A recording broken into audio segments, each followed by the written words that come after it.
Hey, so it's Brandon with Whiskey River, and we've got a concrete slab going in for this log boiler with this $200 marketplace concrete mixer that I bought, and I don't know, 100 bags of concrete.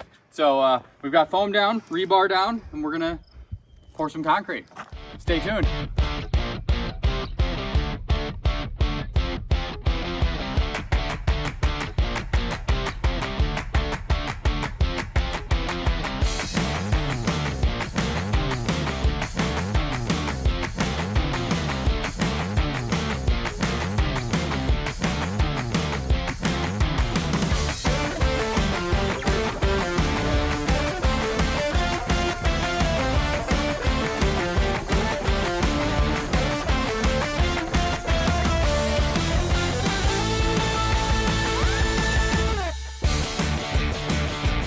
All right, as you can see, we have half of the pad poured. We did this in 2 sections so that way we didn't have to try to attempt with just 2 of us the whole thing. Plus, I was only able to haul bags, like 1 skid of bags in the back of my truck because it's like almost 4,000 pounds. So, but we're gonna hit this with some finishing tools in about 15-20 minutes and get this all finished out. And then tomorrow we can come back, pop the form boards off, and then start prepping this side with foam.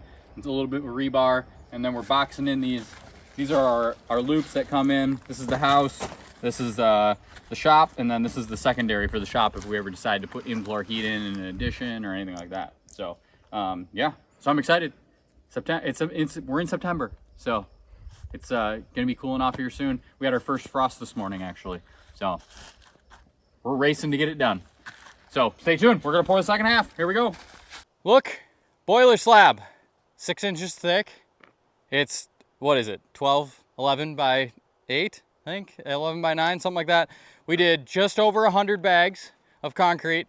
This is the most bagged concrete I've ever put down in, one go. I guess it was 2 goes, but I'm glad that we did it in 2 different sections. That way we can have this joint so we can have kind of a crack line, a natural crack line for it. So if these slabs do change, why we put rebar through the whole thing so that they wouldn't, but it is what it is. They might, and we want to give it a spot to crack. We're going to be backfilling up to the top with some gravel around the outside, and we'll have a little bit of a ramp. The plan is to have this side, the boiler come out to like right here, so that way we can be standing on this and we can shovel it and all of that. If you watched any of our old boiler content, we had it up on logs, right? And we are like balancing like in a weird way of what was I trying to say? I was trying to say it was cumbersome to try to throw the logs in. Now we have like this nice level, flat, shovelable piece of concrete to be able to throw it in. So we do a lot of hand loading, right? And also, as you know from our other content with the boiler, is you come up with the skid loader bucket and some pieces are going to fall out, so you got to get out and be able to throw them out. So it's good I kind of want that combination of being able to hand load and use the machine too. So can't just only set it up for the machine. So let's talk details on this. These are our 3 loops here, and we boxed it so that way we can come in. The lines kind of snake out and then go to the shop. So we left this open so that way we could excavate out and pull those lines if we ever needed to and replace them. Hopefully we never have to, fingers crossed, but I like to have the option to. And also, if we can't get these lines out, we can bring loops in and nose them up into this section. So the boiler is going to sit like this, and the cabinet is going to be right at the edge. We'll probably have 4 to 5 inches right on the edge of the boiler, and then it's going to come out this way. And then on this side, since we have an ashtray that pulls out on this side, I wanted to have a little bit of space over here, since we're doing a lot of, it's every 3 to 4 days we're trying to empty that ashtray out. So I wanted to have kind of a spot that we can set that down on and be able to work from. So that's that. And yeah, I'm super happy with how it turned out. It's definitely not, fancy concrete, but we're gonna have a boiler sitting on top of it, and this is all gonna be covered in wood chips and sawdust. Here's the bags that we have left over right here. We have 1, 2, 3, 4, 5, 6, 7, 8, 9, 10 bags left. So we think we're probably gonna do a dry pour, try this dry pour thing out. We've got a little pad to put over there in front of the door. And I was like, why not? We'll use these, put them in there, see what happens. Dry pours seem to get people fired up on the internet. I'm okay with it. I'm not a concrete expert, so I'm okay with it. But this has got fiber in it. It's fiber reinforced.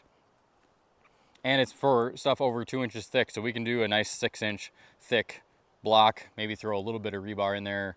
But yeah, it's got binder in it. So this should go well. And it was nice to only have this left over after it was done, instead of our calculations being off and us having, 20, 30 bags or something. So we'll find something to use this for if we don't use it all on the dry pour slab. So this marketplace buy was worth its weight in gold, and of course got worked super hard this weekend, or last weekend. The guy I bought it from was like, you can only do 3 bags at a time, but we did 6 bags at a time, and it did just fine. And as a matter of fact, it started sounding better, and sounding like it should as a concrete mixer, as you guys kind of like hear it slopping around. So I honestly think you could probably do way more than 6 bags in this. So we might, on the next time that we pour concrete with this machine, we might go ahead and toss 10 bags in and see what happens. But tried and true. And we've got, maybe we'll work on this trailer this weekend, or this winter, as a winter project. So let's go check out what else we've got going on. I've got a special surprise in the shop. All right, so we're in the shop. We got a blaze cut, fire suppression system, and we've got my buddy Josh. Josh sells these fire suppression systems. So he was like, hey, can I come up and throw one on your skid steer? So we got one on the skid steer right now, and we're wiring. We're at the wiring stage of it.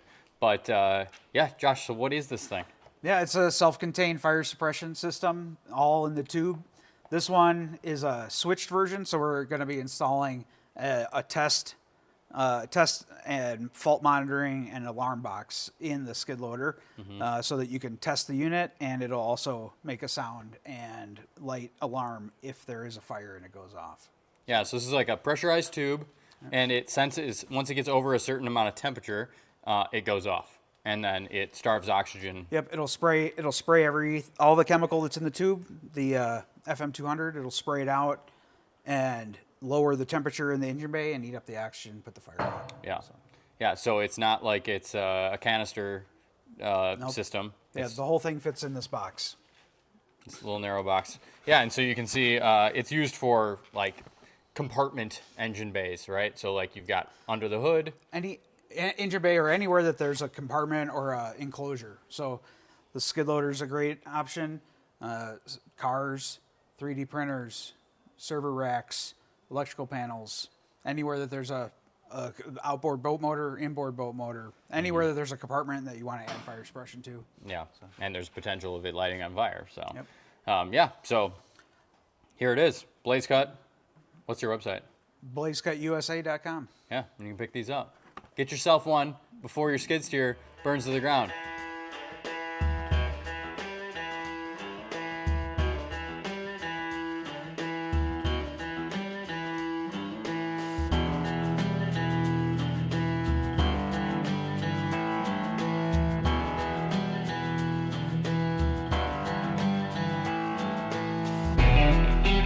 All right, so now we got a boiler slab and we've got a fire suppression system almost completely installed on the skid steer. So I guess one of the next videos we're gonna be putting out is putting the boiler onto the slab and getting it installed. So stay tuned for that. Like, subscribe, follow, all that fun stuff. Comment below if we did something wrong, because we like to hear from you if we did something wrong. Be good, stay sharp. See you next time, guys.